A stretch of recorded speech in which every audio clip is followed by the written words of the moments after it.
Okay, चलें start करते हैं सेशन को। सो आज हम डिस्कस करेंगे कोड कन्वर्टर को। सो क्या हम करेंगे, हम बाइनरी टू ग्रे कोड या ग्रे कोड टू जो बाइनरी कन्वर्जन है उसको देखेंगे।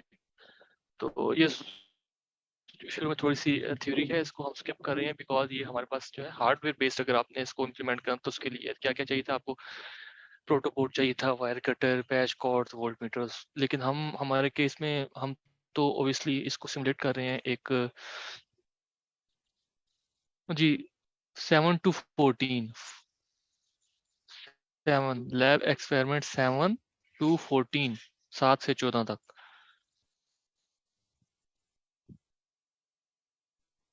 और मैं बात कर रहा हूँ प्रैक्टिकल कोर्स की, थ्योरेटिकल की नहीं। अगर आपको थ्योरेटिकल कोर्स रिलेटेड कुछ पूछना है तो आप जो उनका सेशन है 302 का उसको ज्वाइन करें, उनसे पूछिए।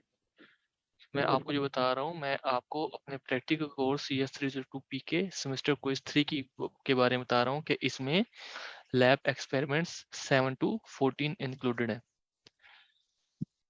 ओके, सो आज का ऑब्जेक्टिव क्या है कि हमने इम्प्लीमेंट करना है 4 bit binary to gray code converter या gray to binary code converter. ये दो डिफरेंट कन्वर्टर्स हैं। एक कन्वर्टर जो है बाइनरी कोड लेगा 4 बिट का और उसको कन्वर्ट करेगा ग्रे कोड में, और दूसरा जो कन्वर्टर है वो ग्रे कोड को एज इनपुट लेगा और उसको कन्वर्ट करेगा बाइनरी कोड में। उसके बाद हम BCD टू XS3 कोड की बात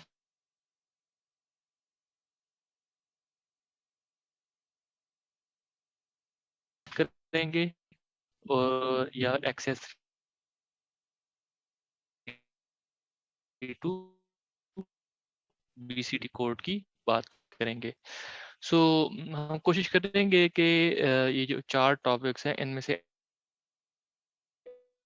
एटलीस्ट 2 टॉपिक्स को आज कवर करें। तो इसको आपने गौर से देखना है। यस, दिस इज कोड क्या है, ग्रे कोड आप ऑलरेडी आपने थ्योरेटिकल कोड जो एक है 1 और एक है 2।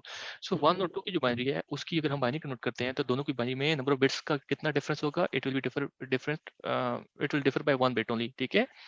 सो मैं आपको मिसाल देता हूँ कि फॉर एग्जांपल आप देखें कि अगर हमारे पास एक डेसिमल 0 है तो उसकी बाइनरी क्या बनती है, 4 बिट बाइनरी बनती है 0000। और इसकी जो ग्रे कोड है, इसका ग्रे कोड भी 0000 बनता है। ठीक है। फिर हमारे पास डेसिमल 1 है, अगर आप इसकी बाइनरी देखें तो ये बनती है 0001, और इसका जो ग्रे कोड है वो भी 0001 ही बनता है। तो अगर आप ऑब्जर्व करें व्हाइल गोइंग फ्रॉम 0 to 1, कितनी बिट्स चेंज हुई हैं दोनों में, दोनों कंसेक्टिव नंबर्स में कितनी बिट्स चेंज हुई हैं, जस्ट 1 बिट चेंज हुई है। ठीक है।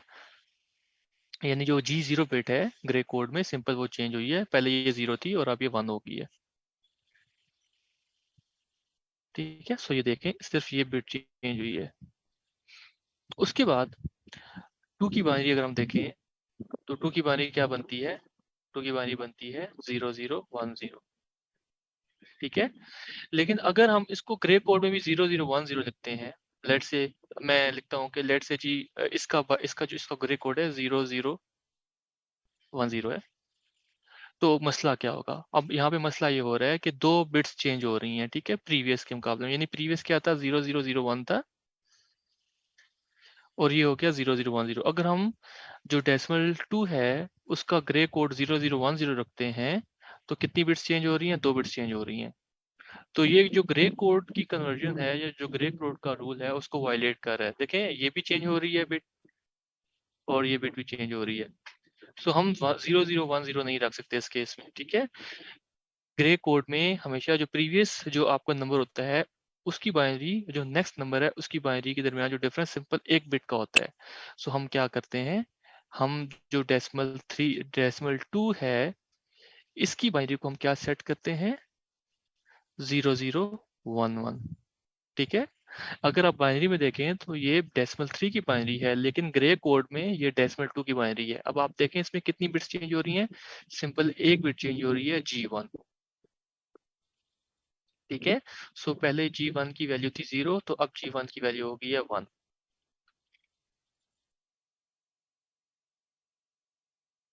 ठीक है। सो the number of bits between two consecutive numbers differ by just 1 bit only. तो ग्रे कोड का ये बेसिक रूल है। जो इसकी एप्लीकेशन की बात है, इसकी मल्टीपल एप्लीकेशंस हैं। फर्स्ट ऑफ ऑल आपको याद होगा कि आपने जो के मैप्स बनाए थे, के मैप्स में जो आप कोडिंग करते थे सेल्स की रो और कॉलम साइड पे, उस पे आप नंबरिंग क्या यूज करते थे, किस तरह से पानी लिखते थे, कोई बता सकता है?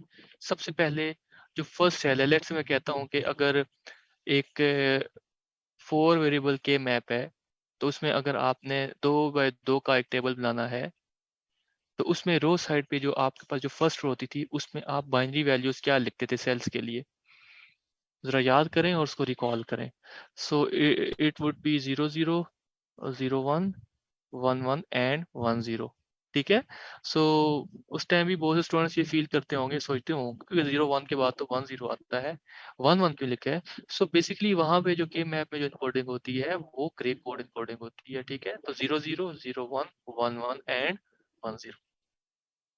सो जो कंसेक्टिव नंबर्स हैं उनकी जो बिट्स हैं उनमें कितना चेंज आता है? जस्ट 1 बिट का चेंज आता है। कोई एक बिट जो है 1 से 0 होती है, मल्टीपल बिट्स को आप चेंज नहीं करते। ठीक है। सो ये आपको ग्रे कोड की अंडरस्टैंडिंग हो गई है कि ग्रे कोड क्या है। अब मैं आपको एक और मिसाल देता हूँ। फॉर एग्जांपल अगर आप ये दो नंबर्स देखें, ठीक है, if you look at this, मैं कहता हूँ कि लेट्स से ये 3 के लिए है, 4 है, 5, 6, 7, 8, 9, 10, 11। सो ये 10 और 9, ओके, 10 और 11। सो जिन दो लाइंस को मैंने अंडरलाइन किया है, यानी जिन दो ग्रे कोड में, ये किसको रिप्रेजेंट करते हैं? ये डेसिमल 9 और डेसिमल 10 की के ग्रे कोड को रिप्रेजेंट करते हैं। ठीक है। सो अब देखें कि 1101 है एक डेसिमल 9 का ग्रे कोड, और डेसिमल 10 का जो ग्रे कोड है 1111 है।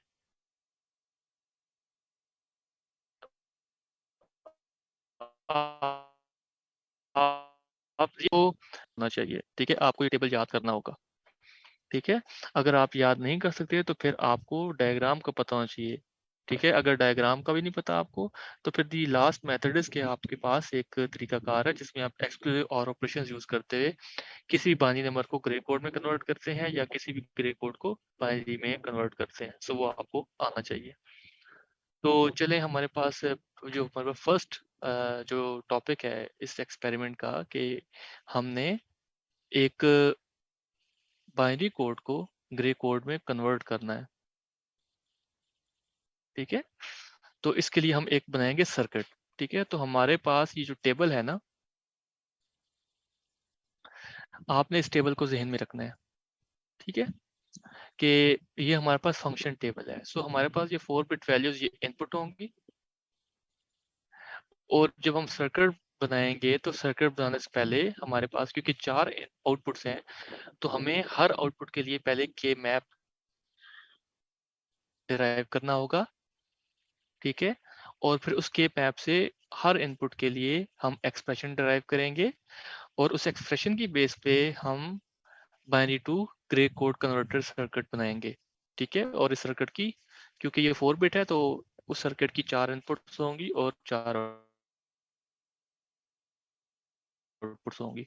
सो सबसे पहले हम क्या करते हैं, हम लेट्स से G3 के लिए सर्किट बनाते हैं। तो इस केस में क्या होगा, मैं 4 बिट बाइनरी इसको तो एज इट इज लूंगा, लेकिन जो आउटपुट होगी वो हमारे पास एक सिंगल कॉलम होगी जिसको हमने नाम दिया है G3 का। ठीक है। सो ये जो ग्रे कोड की जो मोस्ट सिग्निफिकेंट बिट है उसका ये आउटपुट कॉलम है। तो अब हम क्या करते हैं, हमारे पास एक जो मेथड है किसी भी टेबल से, किसी फंक्शन टेबल से एक्सप्रेशन को डिराइव करने का, यानी सिंप्लीफाइड एक्सप्रेशन को डिराइव करने का, और फिर उसकी बेसिस के ऊपर जो सर्किट है उसको बनाने का। तो ये हमारे पास टेबल है। अब इससे देखें कि के मैप कैसे बनेगा। सो ये देखिए हमारे पास G3 का के मैप है। तो आपको पता है कि जो के मैप हम बनाते हैं उसमें हम जो सेल्स होते हैं दो cells represent the values of inputs, ठीक है। तो आपको पता है कि हमारे पास इस केस में 4 इनपुट्स हैं, B3, B2, B1 और B0। तो B3, B2 को हम कॉलम साइड पे रो साइड पे रिप्रेजेंट करते हैं, यानी ये देखें ये रो साइड पे रिप्रेजेंट कर दिया, और B1, B0 को हम कॉलम साइड पे रिप्रेजेंट करते हैं, यानी 4 डिफरेंट कॉलम्स में हर वैल्यू को। अब ज़रा आप देखें दोबारा से उस टेबल को, तो उस टेबल में क्या था कि जब हमारे पास जो इनपुट कॉम्बिनेशन था वो था 1 1 0 0, then in that case the value of G3 was 1, ठीक है। दोबारा जाके इसको देख भी लें कि जब हमारे पास वैल्यू थी 1 1 0 0, तो उस केस में G3 की वैल्यू क्या थी? 1 थी। इसी तरह से 1 0 1 1 के लिए G3 की वैल्यू थी 1। इसी तरह 1 0 1 0 के लिए G3 की वैल्यू थी 1। So going in the same way, last column जो था 1 1 1 1, यानी जब B3 B2 B1 और B0 जब ऑल वंस थे, तो उस तब भी G3 की वैल्यू थी 1।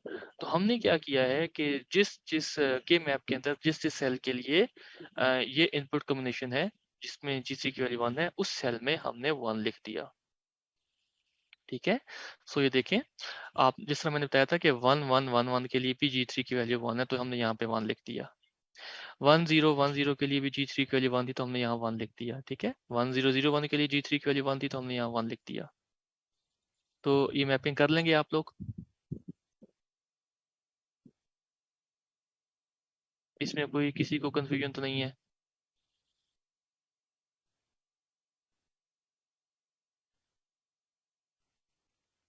अगर किसी स्टूडेंट को कोई कंफ्यूजन है तो अभी पूछ ले। ओके, तो देखिए हमने मैपिंग कर ली G3 के मैप की। उसके बाद हमने करनी है grouping. The second step is to group the main terms. तो ये जो हमने वन लिखा है बेसिकली ये मेन टर्म सेल्स हैं, ठीक है। तो अब हमने ग्रुपिंग करनी है। तो आपको ग्रुपिंग का भी रूल पता है कि हम कोशिश करते हैं कि मैक्सिमम नंबर ऑफ सेल्स को किसी भी ग्रुप का पार्ट बना सकें। और नंबर ऑफ सेल्स किसी ग्रुप में कितने होते हैं? 2 की पावर में होते हैं। सो हम ये कहते हैं कि या तो एक जो ग्रुप होगा उसके अंदर एक सेल होगा, या 2 सेल्स हो सकते हैं, या 4 सेल्स हो सकते हैं, या 8 सेल्स हो सकते हैं, या 16 हो सकते हैं, and up to so on. So 2 की पावर में होंगे सेल्स, ठीक है। सो और सेल्स का जो सेकंड रूल क्या है कि ग्रुप किन सेल्स का बनाना है? हमने उन सेल्स का ग्रुप बनाना है जो कि एडजेसेंट हैं, जो साथ साथ हैं, ठीक है। सो ये एडजेसेंट सेल्स हैं, ये 8 के 8 सेल्स। अगर आप लास्ट 2 रोज देखें, रो 3 एंड रो 4, इसमें सारे कॉलम्स के अंदर 1 है। सो ये टोटल कितने सेल्स बनते हैं? ये 8 सेल्स बनते हैं। तो हमने इनका एक ग्रुप बना लिया, तो इसलिए इसके इर्द गिर्द आप देख रहे हैं कि ये एक रेक्टेंगल बनी हुई है, ठीक है। So there is just one group of 8 cells. उसके बाद जो जो थर्ड स्टेप है ग्रुपिंग करने के बाद, वो अ, जो भी हर सेल की जो इनपुट की वैल्यूज हैं इनको हमने वर्टिकली लिखना है, ठीक है, ताकि हम इनको कंपेयर कर सकें। सो वर्टिकली लिखने के लिए देखें, पहला सेल है, इसकी वैल्यू क्या बनती है? 1 1 0 0। ये पता है ना आपको कैसे बन रही है? ओके, नेक्स्ट सेल है 1 1 0 1। अभी मैं रो वाइज कर रहा हूँ, ठीक है। Then 1 1 1 1, then 1 1 1 0। तो हमने फर्स्ट जो रो थी इस ग्रुप के अंदर उसकी तमाम चारों सेल्स की वैल्यूज लिख ली। उसके बाद सेकंड रो की बात करते हैं, इसके अंदर हर सेल की वैल्यू लिखते हैं। सो सेकंड रो में फर्स्ट सेल है 1 0 0 0, ठीक है। देन 1 0 0 1,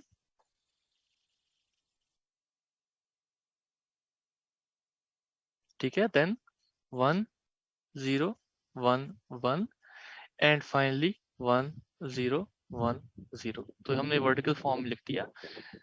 अब हमने करना है कंपैरिजन। तो पहले कंपैरिजन करने से पहले ये बता देते हैं कि कौन सी जो वैल्यू है किस इनपुट को रिप्रेजेंट करती है। So B3 B2 B1 and B0। जो लेफ्ट मोस्ट सिग्निफिकेंट बिट है ये B3 है। Then second most significant bit B2 को रिप्रेजेंट करती है, and then B1 and B0। Okay, अब हमने एलिमिनेशन करनी है, ठीक है। के मैप का पर्पस ये है कि हमने सिंप्लीफाइड एक्सप्रेशन डिराइव करना है। तो सिंप्लीफाइड एक्सप्रेशन के अंदर क्या होता है कि हम कोशिश करते हैं कि नंबर ऑफ मिन टर्म्स कम हो, पहली बात, और हर मिन टर्म जो है उसके अंदर नंबर ऑफ वेरिएबल्स भी कम हो, ठीक है, ताकि हमारा जो एक्सप्रेशन है वो सिंपल हो और उस पे जो हम सर्किट बनाएंगे वो भी इजियर टू मेक हो और वो ज़्यादा कॉम्प्लेक्स ना हो। सो एलिमिनेशन की बात करते हैं तो हम स्टार्ट करते हैं किसी भी साइड से। अगर आप लेफ्ट माउस साइड से स्टार्ट करना चाहते हैं या राइट माउस साइड से स्टार्ट करना चाहते हैं तो आप पहले B0 की वैल्यूज देखेंगे। अगर कहीं पे भी B की 0 की वैल्यू चेंज हो जाती है तो हम B0 को एलिमिनेट कर देंगे। सो अगर आप देखें B0 को, फर्स्ट जो सेल था उसकी वैल्यू थी 1100, सेकंड सेल था 1101। सो आप देखेंगे यहीं पे ही पहले दो सेल्स के अंदर ही B0 की वैल्यू चेंज होगी। सो इट मींस कि हमने B0 को एलिमिनेट कर दिया। ठीक है, तो ये हम B0 को एलिमिनेट कर देंगे। देन हम बात करते हैं B1 की। तो B1 की वैल्यू भी चेंज हो रही है। क्या आप देख के बता सकते हैं कि B1 की वैल्यू चेंज हो रही है? सेम है, एग्जैक्टली। सो B1 की वैल्यू भी चेंज हो रही है तो हमने B1 को भी एलिमिनेट कर दिया। उसके बाद B2 की बात करते हैं। क्या B2 की वैल्यू चेंज हो रही है?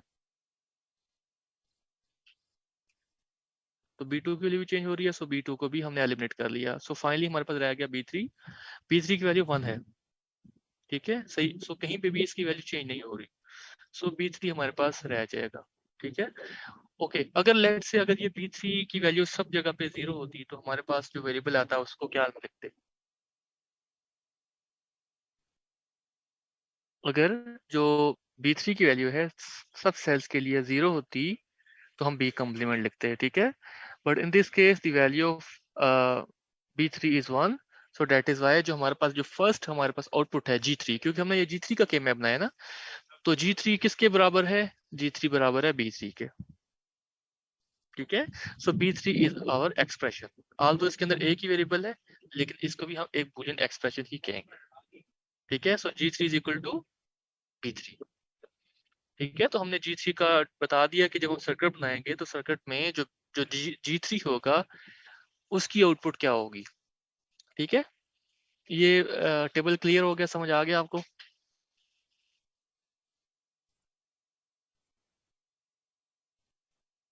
ओके, अब हम बात करते हैं G2 के लिए। वैसे ही आपने मैपिंग करनी है।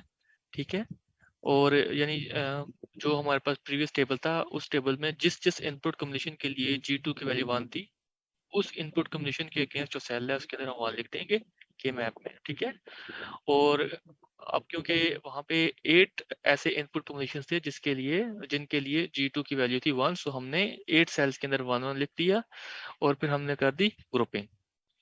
ठीक है, तो हमने ग्रुपिंग कर दी तो हमारे पास अब इस केस में कितने ग्रुप बने? 2 ग्रुप बन गए। क्यों 4 क्यों नहीं बने? उसकी वजह यह है कि ये जो हमारे पास सेल्स थे ये एडिशन नहीं थे, ये सेपरेट थे। ठीक है, दो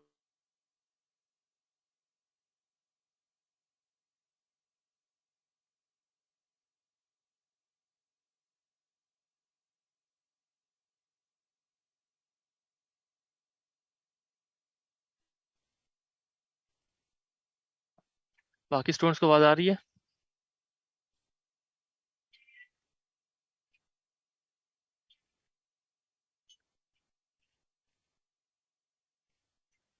ओके, तो हम क्या करते हैं, जो हमारे पास ये फर्स्ट ग्रुप है इसके लिए हम जो इनपुट कॉम्बिनेशन है उनको वर्टिकल लिखते हैं और उसके बाद फिर हम इनको कोशिश करेंगे एलिमिनेट करने की। सो हमारे पास क्या आ गया? 0 1 0 0, 0 1 0 1, 0 1 1 1 और 0 1 1 0। ठीक है, अगेन मैं ऊपर वेरिएबल के नाम लिख देता हूँ। तो अब ये बताएं कि इनमें से कौन कौन से वेरिएबल्स एलिमिनेट हो जाएंगे और कौन कौन से रहेंगे। और अब इसका एक्सप्रेशन जरा मुझे बताएं कि इसका एक्सप्रेशन क्या बनेगा। फर्स्ट टू रहेंगे, B1 और B0 की वैल्यूज चेंज हो रही हैं तो ये एलिमिनेट हो जाएंगे। B3 की वैल्यू 0 है तो हम लिखेंगे B3 B3 कॉम्प्लीमेंट। ठीक है, so B3 complement B2।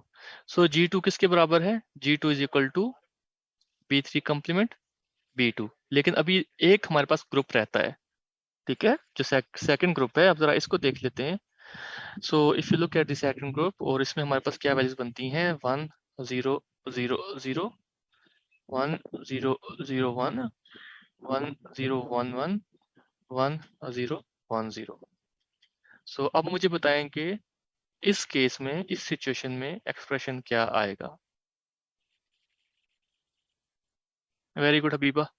So this will be B3 B2 complement. So हम लिखते हैं और का साइन और हम लिखते हैं B3 B2 कंप्लीमेंट। ओके, अब आपको याद हो तो हमने रूल्स ऑफ बूलियन अलजेब्रा पढ़े थे, याद है आपको? तो हमने जो एक्सक्लूसिव और ऑपरेशन था उसका हमने एक एक्सप्रेशन लिखा था। हमने लिखा था कि अगर हमारे पास एक्सक्लूसिव और एक्सप्रेशन हो ए एक्सक्लूसिव और बी, ये किसकी इक्वल होता है? इसकी एक्सपेंडेड फॉर्म क्या है? इसकी एक्सपेंडेड फॉर्म है A complement B plus A B complement. तो क्या ये मिलता जुलता नहीं है जो हमारा एक्सप्रेशन है इससे? Exactly, so that is why हम लिखेंगे कि G2 is equal to B3 exclusive और B2।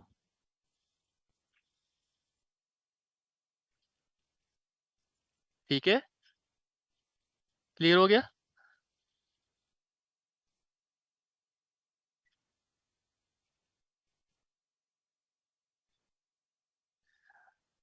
देखिए, अगर आप ऐसे नहीं लिखते ना तो मसला कोई नहीं है, लेकिन हम हम कोशिश क्या कर रहे हैं? हम कोशिश कर रहे हैं कि हमारे पास जो G3 G2 G1 और G0 की वैल्यूज आ रही हैं, उनके जो एक्सप्रेशन आए वो सिंप्लीफाइड आए। क्यों? हमारा पर्पस ये है कि हमने उन एक्सप्रेशंस को यूज करते हुए सर्किट बनाना है। तो अगर आप जो ओरिजिनल एक्सप्रेशन है इसकी बेस पे सर्किट बनाएंगे तो ऑब्वियसली वो कॉम्प्लेक्स होगा, क्योंकि उसके अंदर आपको पहले तो नॉट गेट्स यूज करने पड़ेंगे, फिर उसके बाद आपको एंड गेट्स यूज करने पड़ेंगे, फिर आपको एक और गेट यूज करना पड़ेगा। किसके लिए? G2 की आउटपुट के लिए। सो हमने उसको सिंप्लीफाई करके उसको जो सिंप्लीफाइड जो एक्सक्लूसिव और जो एक्सप्रेशन है उसकी फॉर्म में लिख लिया। अब हमें क्या करना पड़ेगा? हमें सिंपल एक एक्सक्लूसिव और गेट यूज करना पड़ेगा जब हम सर्किट के अंदर G2 की आउटपुट को रिप्रेजेंट करेंगे। क्लियर हो गया मुबशिर? ओके, उसके बाद G1 के लिए आप इसको खुद कर लीजिएगा। इसमें भी आपके पास दो ग्रुप बन रहे हैं। एक ग्रुप तो ऑब्वियसली जिसके अंदर एडिशन 4 सेल्स हैं। दूसरा ग्रुप देखें उसके अंदर अ, अगर आप देखें तो एजिस पे हैं, ठीक है? यानी सेम कॉलम्स के अंदर एक जो एक कॉलम 3 और 4, उसके जो फर्स्ट 2 सेल्स, ठीक है, और लास्ट 2 सेल्स। तो इट मीन्स कि ये दोनों एच पे हैं, तो आपको पता है कि जब सेल्स एच पे हों तो उनका भी हम ग्रुप बना सकते हैं। तो इस केस में इसका एक अलग ग्रुप बन गया, ठीक है? सो ये सेकंड ग्रुप बन गया, ठीक है? तो ग्रुपिंग का ये भी एक रूल है कि अगर एच के ऊपर किसी भी सेल के अंदर, किसी भी कॉलम या रो के अंदर कोई भी सेल्स एच पे हों तो फिर हम उन दोनों सेल्स को हम ग्रुप का पार्ट बना सकते हैं, सेम ग्रुप का part. So that is how हमने इसको एक ग्रुप बना दिया। उसके बाद आपने उसी तरह से, जैसे मैंने प्रीवियस 2 एग्जांपल्स में बताया है, प्रीवियस 2 टेबल्स में, कि किस तरह से आपने एक्सप्रेशन ड्राइव करना है, तो आपने सिंप्लीफाइड एक्सप्रेशन ड्राइव करना है और उसकी बेसिस पे आपके पास G1 का एक्सप्रेशन आ जाएगा, ठीक है? क्या मैं इसको स्किप कर दूं या ये भी समझाऊं?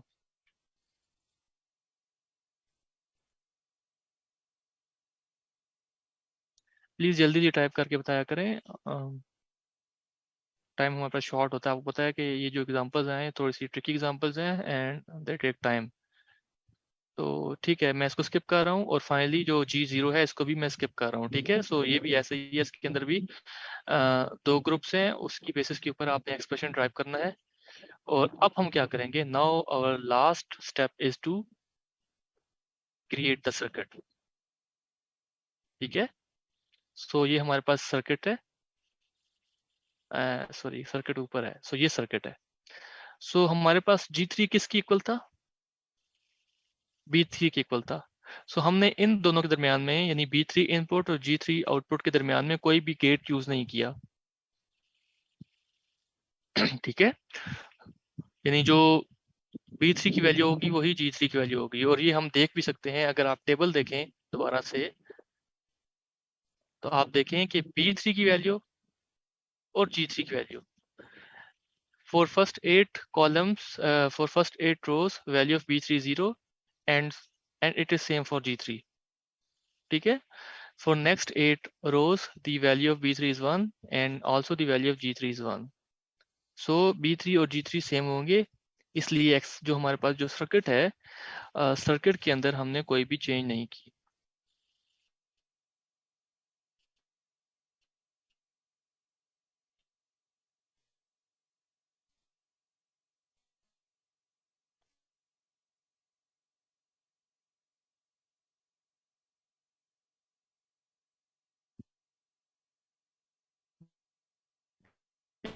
ठीक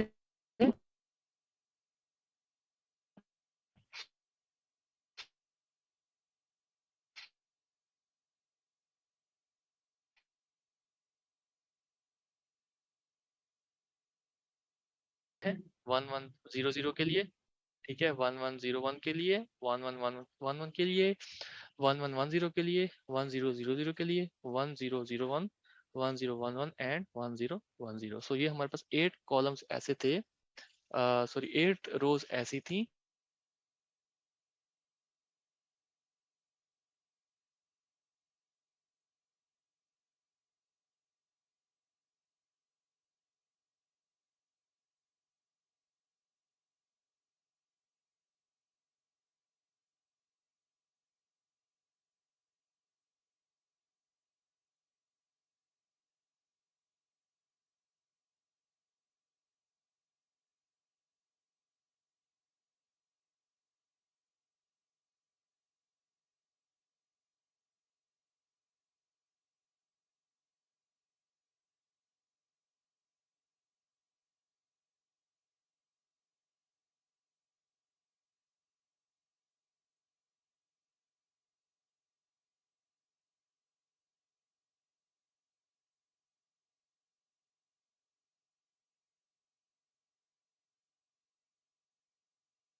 तो B3 और B2 का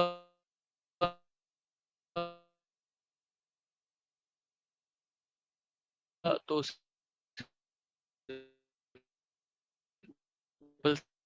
है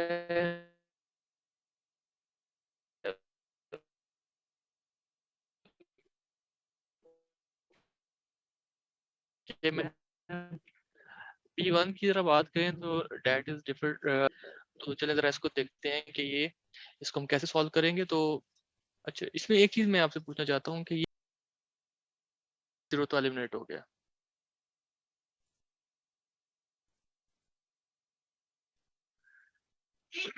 then we have third group. क्या ऐसी वैल्यूज बनती है 1111, 1110, G0 को एलिमिनेट कर देंगे, क्या आ जाएगा G3, G2, G1।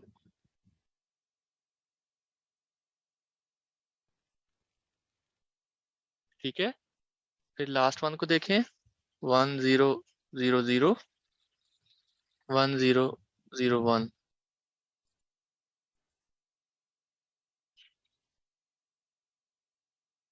क्या आ रहा है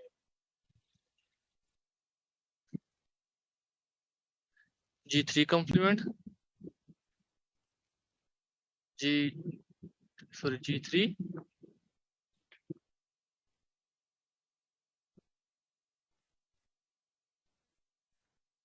G2 complement and G1 complement. दोबारा इसको देख लें, कहीं भी हमसे मिस्टेक तो नहीं हुई, एक तो इसको रिव्यू कर लें।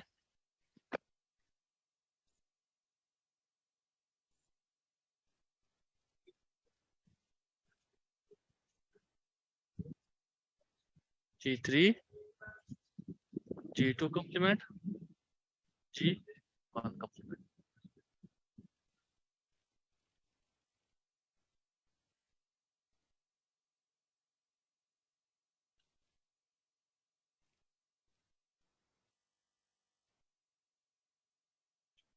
ओके, अब अगर अगर आप देखें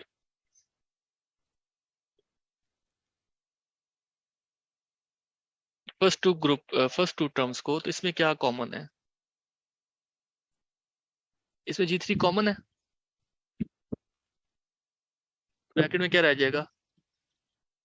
G2 complement G1 plus G2 G1 complement, ऐसा ही है।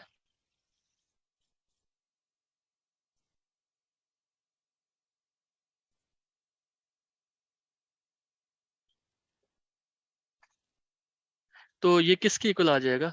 ये आ जाएगा G3 complement into G1 exclusive और G2, ठीक है।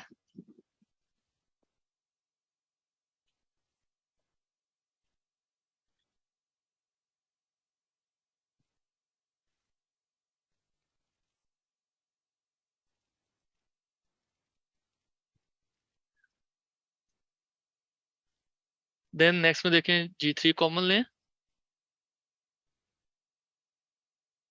तो क्या आएगा? G2 G1 plus G2 complement G1 complement।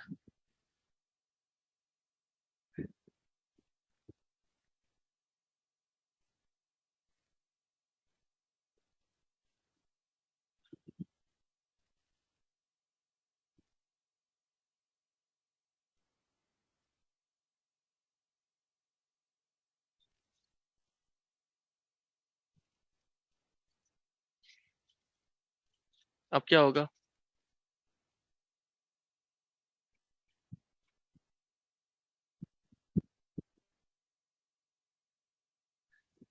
अगर आप G2 G1 plus G2 complement G1 complement को देखें तो ये किसका एक्सप्रेशन बनता है? एक्सक्लूसिव नॉर का, ठीक है। ये किसका कंडीशन बनता है? एक्सक्लूसिव नॉर का। तो हम इसको कैसे लिखेंगे? हम इसको लिखेंगे G3 ब्रैकेट में G1 एक्सक्लूसिव और G2 और इसके ऊपर इसका कंप्लीमेंट। ये पॉइंट क्लियर हो गया? सो G1 G2 plus G1 complement G2 complement किसके इक्वल होता है? एक्सक्लूसिव नॉर के। मुझे इसमें रिपीट करने की बात नहीं है। अगर आप इस एक्सप्रेशन को देखें तो ये जो एक्सप्रेशन है ये एक्सक्लूसिव नॉर को रिप्रेजेंट करता है, ठीक है। ये तो हमने सिंपल इसको एक्सक्लूसिव नॉर लिख दिया, ठीक है। इस लाइन को छोड़ दें, ये लाइन वैसे अगर आपको कंफ्यूज अगर कर रही है तो, ठीक है। अब देखिए क्या है? G3 कंप्लीमेंट, ये क्या है? G3, ये क्या है? एक्सक्लूसिव और, ये क्या है? Exclusive nor. तो क्या हम इसको इस तरह लिख सकते हैं? G3 एक्सक्लूसिव और फिर ब्रैकेट के अंदर G1 एक्सक्लूसिव और सॉरी G2 और एक्सक्लूसिव और G1। मैं इसको दोबारा लिखता हूँ जरा।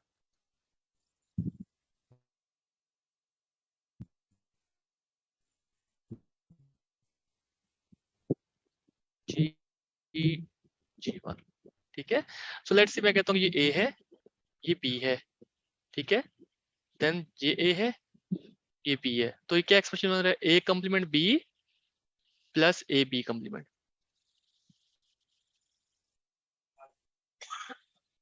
सानिया, क्या चीज समझ नहीं आई आपको? मैं सारा तो आपको नहीं एक्सप्लेन कर सकता। जो पॉइंट है, जिस पॉइंट पे आपको कंफ्यूजन है, सिंपल उतना पूछें।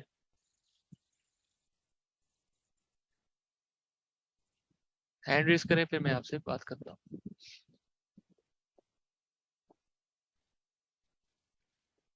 ये क्या है, देखें ये क्या है, G3 कॉम्प्लीमेंट, और नेक्स्ट में क्या है G3। तो मैं कहता हूँ कि ये G3 है, इसको मैं रिप्रेजेंट करता हूँ ए से, ए कॉम्प्लीमेंट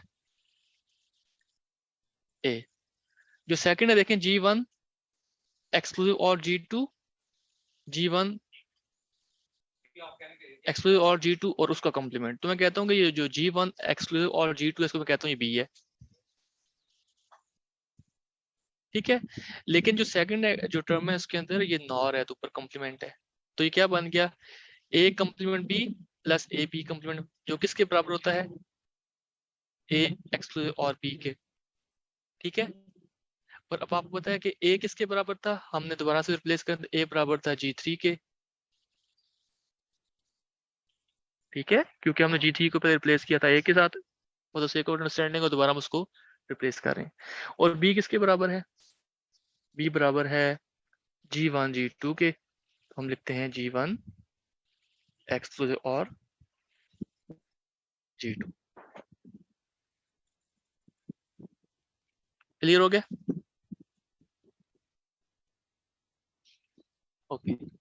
सो B3 भी आपने ऐसे ही सॉल्व करना है, इसको आप खुद कीजिएगा, ठीक है। जो B0 के लिए जो आपने करना है, आपने खुद करना है। तो अब उसकी बेसिस पे जो हमारे पास सर्किट बना, ये हमारे पास gray code to binary code converter. आप देखेंगे जो हमने के मैप से एक्सप्रेशन ड्राइव किया था फॉर B3, उससे पता चला था कि B3 is equal to G3। तो ये जो G3 इनपुट है ये डायरेक्टली कनेक्टेड है B3 के साथ, यानी इस केस में कोई भी मतलब ऑपरेशन परफॉर्म नहीं हुआ। जो B3 की वैल्यू, जो G3 की वैल्यू है वही B3 की वैल्यू है। देन वी सॉ कि B2 is equal to G3 और G2 का एक्स। और तो ये देखेंगे, ये देखें मैंने यहाँ पे ये G3 है और ये G2 है, इसके आगे इसको एज एन इनपुट लिया है, input of an exclusive or gate. उसके बाद जो हमारे पास अच्छा, यहाँ पे आप देखें कंफ्यूज नहीं होना आपने, कि आप ये ना कहेंगे सर एक गेट की आउटपुट को दूसरे गेट की इनपुट कैसे बनाया हुआ है। ये देखें B2 किसके बराबर है, G3 और G2 का कॉम्प्लीमेंट। तो ये देखें G3 और G2 का कॉम्प्लीमेंट, ठीक है। इसलिए B2 को, यानी इस आउटपुट को, इसकी इनपुट इसलिए बनाया है कि ये इक्वल है G3 और G2 के सॉरी एक्सक्लूसिव और के, G3 और G2 का जो एक्सक्लूसिव और है। सो ये यहाँ पे कनेक्ट हो गया, ठीक है। और ये G1 आ गया। सो इस गेट की आउटपुट क्या आएगी, G3 एक्सक्लूसिव और G2 और एक्सक्लूसिव और G1। और फाइनली ये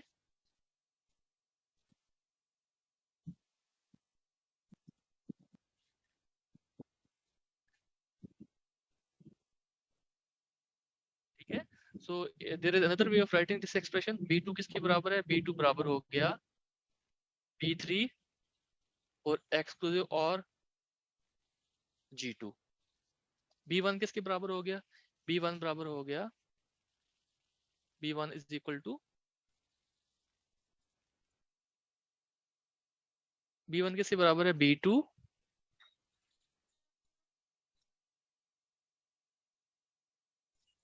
एक्सक्लूसिव और G0 बराबर है B1 एक्सक्लूसिव और G0।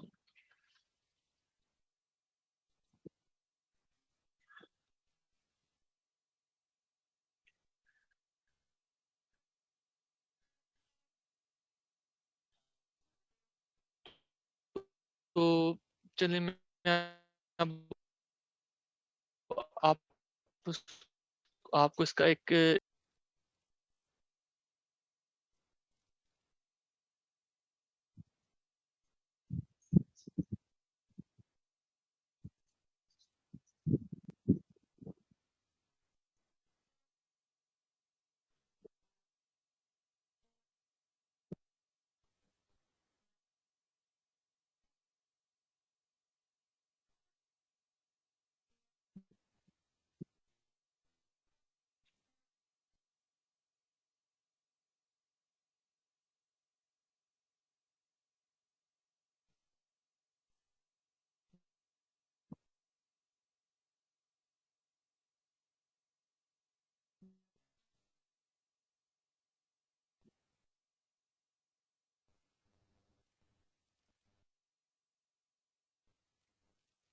ठीक है। फिर P3 को और जो G2 है इसका आपने एक्सक्लूसिव और परफॉर्म करना है। ठीक हो गया।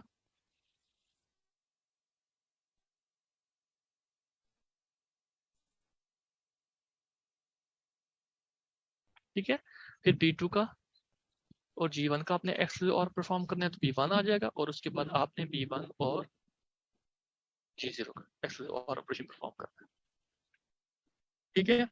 सो लेट्स से कि मेरे पास एक ग्रे कोड है 1 1 0 0, तो मैं ये कहता हूँ कि ये G3 है, ये G2 है, this is G1 and this is G0, और हमने इसको कन्वर्ट करना है बाइनरी में। तो बाइनरी क्या होगी? B3 B2 B1 0। सो हमें बताया कि G3 is equal to B3, तो ये एज इट इज आ जाएगा, तो ये 1 हो जाएगा। ठीक है। उसके बाद क्या होगा? P3 को हमने एक्सक्लूसिव और ऑपरेशन परफॉर्म करना है G2 के साथ, तो क्या आएगा? 1 और 1 को, लेट्स ये 1 है ना, इसको और इसको अगर हम एज इनपुट लें एक्सक्लूसिव और, तो क्या आ जाएगा? 1 और 1 किसके होते हैं? 0 के। देन B2 और G1 के ऊपर एक्सक्लूसिव और ऑपरेशन परफॉर्म करें तो B1 आ जाएगा, तो क्या होगा?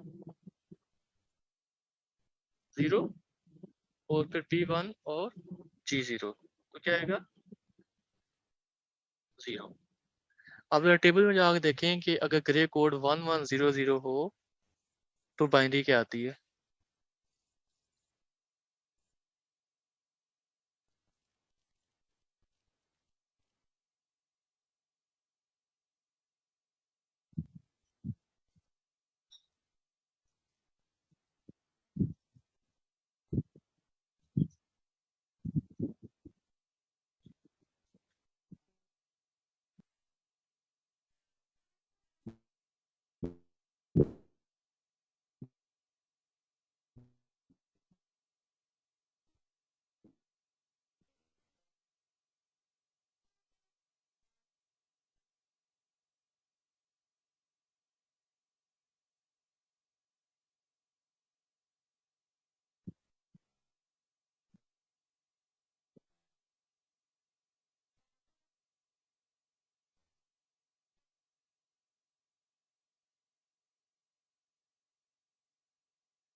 सेकंड थिंग, अब ये टेबल है XS3 का, तो XS3 क्या है?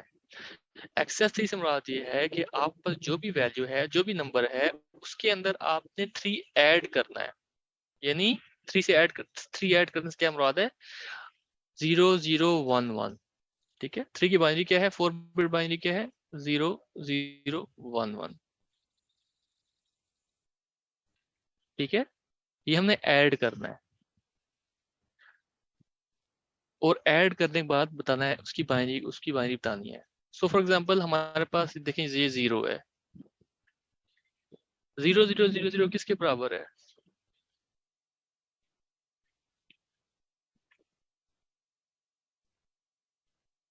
ये डेसिमल 0 के बराबर है। तो जब 0 में 3 प्लस करें तो क्या आता है? स्क्रीन शेयर नहीं है आपके साथ?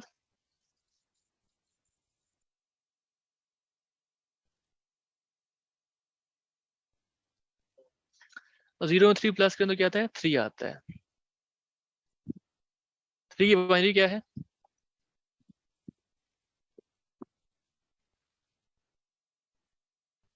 थ्री की बाइनरी है 0 0 1 1। तो ये देखें 0 के लिए XX3 कोड क्या हो गया? 0 0 1 1। चलिए लेट से 6 की बात करते हैं। 6 की बाइनरी क्या है? 0 1 1 0। तो 0 1 1 0 क्या है? ये, ठीक है, ये 6 है। इसमें 3 प्लस करें, क्या हो जाएगा? 9। 9 की बाइनरी क्या है? 1 0 0 1।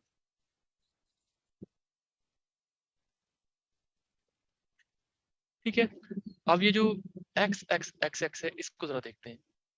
ये देखिए 1 0 1। 1 0 1 1 किसको रिप्रेजेंट करता है?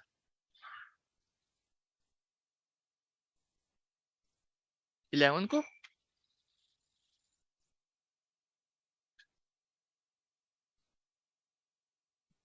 तो 1 0 1 1 इज, क्या ये वैलिड है BCD के लिए? क्योंकि अब इसमें 2 डिजिट्स बन रहे हैं डेसिमल के, इनवैलिड है ना। तो इसलिए इसकी जो XX3 वैल्यू है, इसको हमने XX है कि नहीं, इसकी कोई वैल्यू नहीं बन सकती बिकॉज ये है ही इनवैलिड। सो 0 से लेकर 9 तक वैलिड होते हैं और उससे ऑनवर्ड इनवैलिड होते हैं, ठीक है।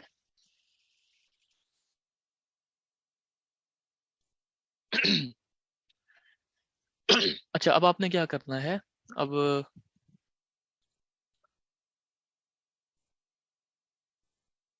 जो इनवैलिड है उनके लिए हमने लिखा हुआ XX XX, इट मींस कि डोंट केयर, ठीक है। तो पहले हम बात करते हैं,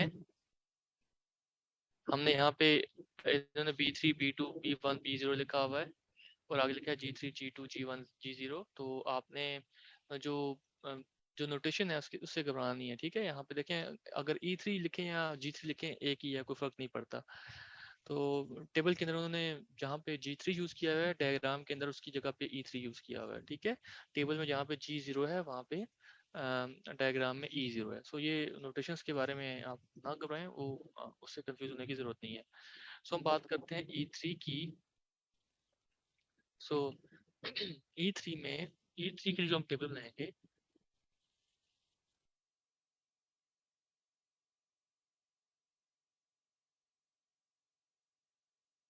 सो जो हमने E3 के लिए टेबल बनाया है उसमें हमारे पास जो 4 वेरिएबल टेबल है, उसमें जहाँ जहाँ पे E3 की वैल्यू 1 है वहाँ वहाँ पे हम 1 1 लिख देंगे सेल में, और जहाँ पे E3 की वैल्यू मतलब हमने जहाँ पे क्रॉस की हुई है वहाँ पे हम XX लिख देंगे। अब ये जो X है, इसको, इसका मतलब ये डोंट केयर। तो जो डोंट केयर कंडीशन होती है उसको भी हम ग्रुप का पार्ट बनाते हैं, ठीक है। तो आप देख लें कि आपके सामने जो टेबल दिया गया है, इसमें जो हमने ग्रुपिंग की है उसमें जो जो X वाले सेल्स हैं उनको भी ग्रुप का पार्ट बनाया है। तो अब हमने यहाँ पे 3 ग्रुप्स बनाए हैं। जो हमारे पास एक जो बड़ा ग्रुप है उसके अंदर 8 सेल्स हैं, और बाकी ये जो 2 छोटे ग्रुप्स हैं उनके अंदर 4 सेल्स हैं। So there are 3 groups. और उसके बाद क्या है, हमने इन ग्रुप्स की बेसिस के ऊपर हमने टर्म्स डिराइव किए हैं। सो लेट्स से जो 8 वाला ग्रुप है इसकी बात करते हैं, ठीक है। तो अब हम कहते हैं कि हमारे पास क्या इनपुट्स बनती हैं इस केस में, कौन कौन सेल्स बनते हैं जिसका जिस ग्रुप के 8 सेल्स हैं। ये बन गया 1 1 0 0 1 1 0 1 1 1 1 1 1 1 1 0 1 0 0 0 1 0 0 1। Then we have 1 0 1 1 and 1 0 1 0। तो बताएं कि क्या आ रहा है यहाँ से हमारे पास।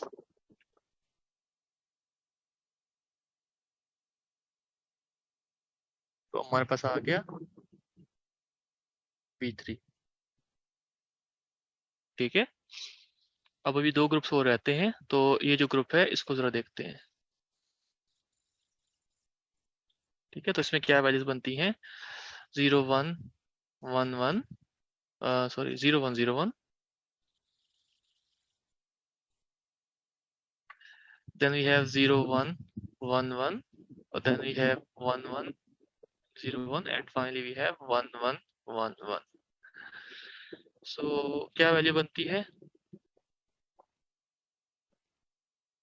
B2 B0,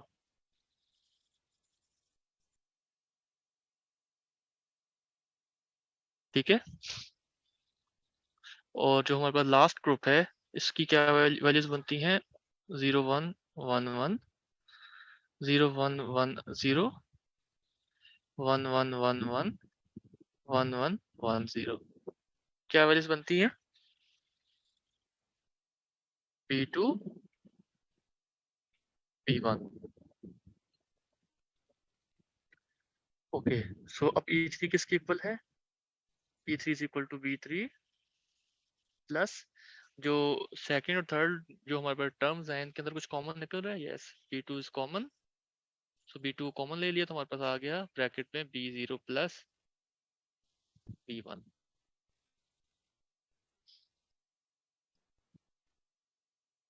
ठीक है, so E3 is equal to B3 plus B2 into B0 plus B1।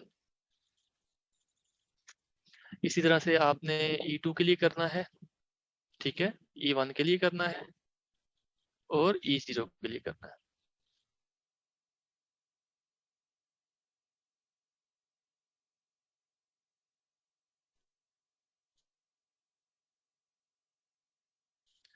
और फिर उसकी बेसिस पे जो भी आप पास एक सर्किट बना लेना है।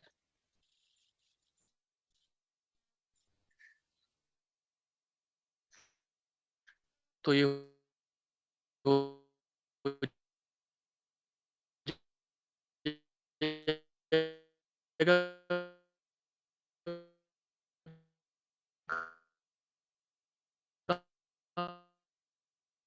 आज के लिए इतना ही काफ़ी है। आई थिंक हमने ये सारा जो लैब एक्सपेरिमेंट 12 है इसको कर लिया है। अब आप अपने एंड पे इन सर्किट्स को बनाएं, ठीक है। और अगर कोई कंफ्यूजन किसी को होती है तो MDB के ऊपर पोस्ट कर दे या कल का सेशन ज्वाइन करके पूछ ले।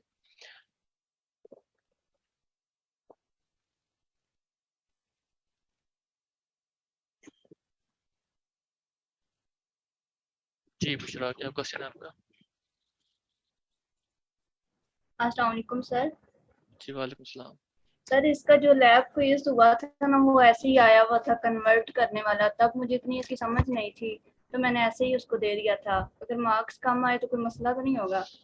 ओके, पहले तो ये बताएं कि जो क्विज था ये लैब अटेंडेंस क्विज था या सेमेस्टर क्विज है? सर लैब का था, लैब का। ओके, देखिए लैब अटेंडेंस क्विज के बारे में तो एक तो अपने माइंड से निकाल दें कि इसके कोई मार्क्स हैं, इसकी कोई वेटेज नहीं है, ठीक है। इसमें आप जैसा मर्जी परफॉर्म करें उसका इफेक्ट आपके फाइनल मार्क्स के ऊपर नहीं होगा, ठीक है। पर्पस इन क्विजेस को देने का ये है कि आपकी अटेंडेंस को हम काउंट कर सकें। Okay sir. सो अटेंड करना ज़रूरी है। अगर आप उसको स्किप करेंगे तो आपकी अपनी अटेंडेंस शॉर्ट होगी। अगर आप अटेम्प्ट करते हैं, अगर लेट से मार्क्स कम भी आते हैं तो उससे उससे उससे फर्क नहीं पड़ेगा। और दूसरी बात ये कि अब जो आने वाले क्विजेस हैं अब इनके अंदर अटेंडेंस काउंट नहीं होगी। जो जो प्रीवियस वीक तक जितने क्विजेस थे उनकी बेस के ऊपर अटेंडेंस को हमने कैलकुलेट किया है और उसकी बेस पे डिसाइड हुआ है जो बच्चे जिनकी 70% अटेंडेंस थी वो एलिजिबल होंगे, जिनकी 70% से कम अटेंडेंस है वो एलिजिबल नहीं है फाइनल एग्जाम के लिए। और ये ऐसे तमाम स्टूडेंट्स जो कि एलिजिबल हैं या एलिजिबल नहीं हैं उनकी लिस्ट अनाउंसमेंट में शेयर कर दी जाएगी, तो आप लोग देख लीजिएगा।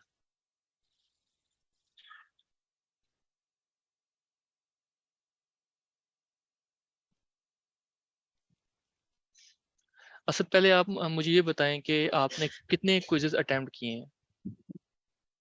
मैं लैब अटेंडेंस क्विजेस की बात कर रहा हूँ, सेमेस्टर क्विजेस की बात नहीं कर रहा। लास्ट वीक तक जो भी क्विजेस आए हैं उनमें से कितने आपने अटेम्प्ट किए हैं? असद से पूछ रहा हूँ।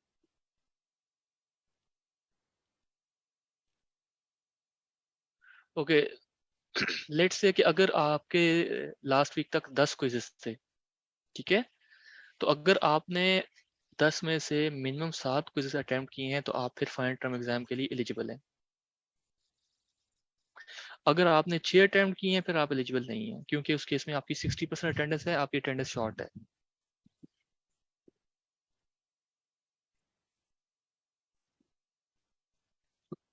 इट डज़न्ट मैटर, मार्क्स के बारे में आप परेशान ना हो। आपके सेमेस्टर क्विज़ के अंदर मार्क्स अच्छे होने चाहिए। लैब अटेंडेंस क्विज़ के अंदर अगर आपके मार्क्स कम भी हैं तो उससे कोई फ़र्क नहीं पड़ता।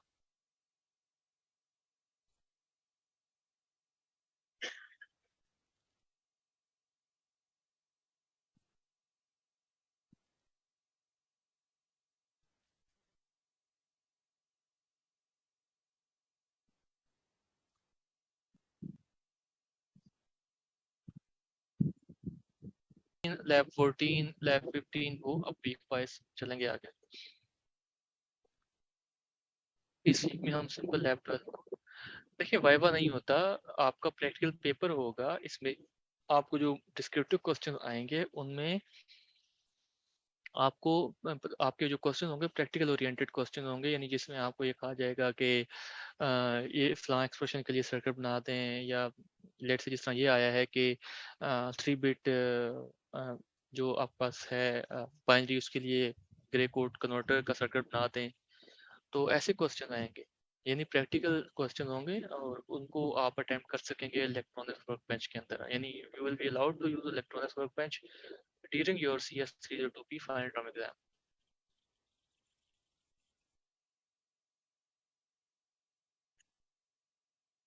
आमना मिड टर्म के रिजल्ट के बारे में मैं कुछ नहीं कह सकता। इसके लिए आप कंडक्ट को ईमेल करें या एग्जाम डिपार्टमेंट के किसी ईमेल एड्रेस के ऊपर ईमेल करके उनसे पूछें।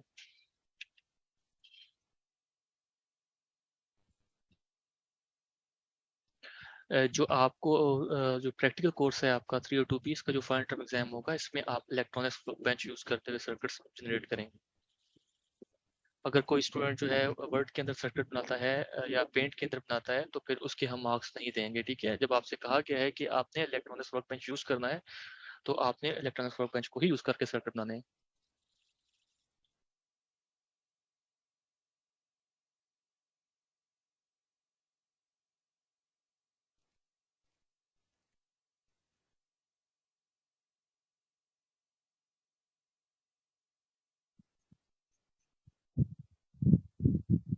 जी हाँ, ज़ाहिर-सी बात है, जो भी आप सर्किट बनाएँगे, आप हमें कैसे पता चलेगा कि आपने सर्किट बनाया है या करेक्ट बनाया है या इनकरेक्ट बनाया है? तो इसलिए आप जो भी आप सर्किट बनाएँगे इलेक्ट्रॉनिक्स वर्क बेंच में, आप उसका स्क्रीनशॉट जो है वो उस क्वेश्चन के आंसर सेक्शन में पेस्ट करेंगे, जिस क्वेश्चन के अंदर आपको कहा गया था सर्किट बनाने का। अगर आप वैसे ही उसको फाइल्स क्रिएट करके और डेस्कटॉप पे सेव करके चले जाएँगे, तो वो हम तक नहीं पहुँचती। ये आप अपने ज़हन में रखें कि जो भी आप पेज के ऊपर लिखते हैं ना, कोई भी क्वेश्चन आप अटेम्प्ट करते हैं पेज के ऊपर, जो रफ शीट के ऊपर, उसका कोई फ़ायदा नहीं होता। वो अगर आप छोड़ भी जाएँ तो उसकी बेसिस के ऊपर आपके मार्क्स आपको नहीं मिलते। आपने जो कुछ लिखना है, आपने वो जो आप सॉफ्टवेयर है एग्ज़ाम सॉफ्टवेयर उसके अंदर ही लिखना है। उसी को हम चेक करेंगे, उसी की बेस पे मार्क्स लगाएँगे। अगर कोई स्टूडेंट जो है शीट के ऊपर सर्किट बना रहा है या कोई टेबल बना रहा है या कोई कैलकुलेशन वगैरह कर रहा है और फिर वो at the end of paper वो अगर एग्जामिनर को शीट दे के चला जाता है और ये समझता है कि भी मैंने शीट दे दी है उसके अंदर सारे क्वेश्चन अटेम्प्ट हैं, तो वो नहीं है, ठीक है। वो शीट्स वो ज़ाया हो जाती हैं।